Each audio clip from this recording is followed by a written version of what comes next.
नमस्कार दोस्तों, आप सभी का हमारे चैनल पर स्वागत है। आज हम आपको बताने वाले हैं कि भाग्य और कर्म में श्रेष्ठ कौन है।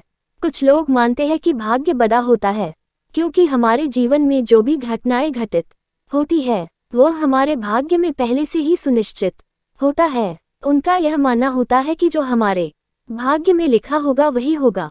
वही कुछ लोगों का मानना है कि कर्म प्रधान होता है, वो भाग्य के ऊपर बिल्कुल विश्वास नहीं करते हैं। उनका मानना है कि सब कुछ कर्म ही होता है, भाग्य कुछ नहीं होता है। भाग्य के भरोसे रहने वाले कुछ नहीं कर पाते हैं।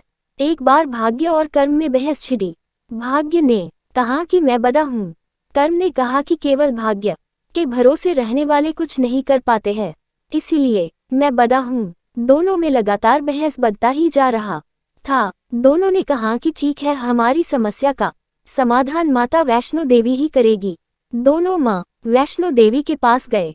दोनों की समस्या वैष्णो देवी ने सुना। माता वैष्णो देवी ने दोनों को एक गुफा में भेज दिया और कहा कि आज की रात आप दोनों को इसी गुफा में गुजारनी है। दोनों मान गए और गुफा में चले गए। रात में दोनों को भूख लगी।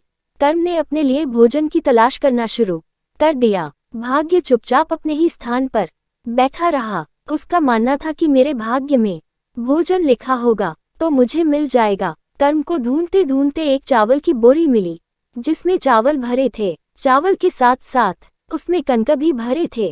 कर्म ने चावल पकाकर खाया और जो कनक था उसने भाग्य को दे दिया।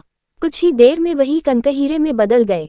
कर्म को बड़ा आश्चर्य हुआ कि ये कनक हीरे में कैसे बदल गए। रात गुजारने के बाद दोनों माँ वैष्णो देवी के पास पहुँचे।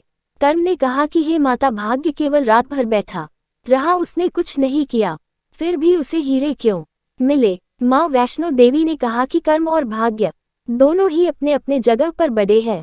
कर्म से ही भाग्य बनता है। मनुष्य के कर्म के आधार पर ही उसने अगले जन्म का निर्धारण होता है। जितना अच्छा कर्म करोगे उतना ही बया आपका भाग्य होगा। भाग्य को हीरे मिलने थे, इसलिए वो हीरे तुम्हें कनक दिखे, इसीलिए तुमने उस कनक को भाग्य को दे दिया।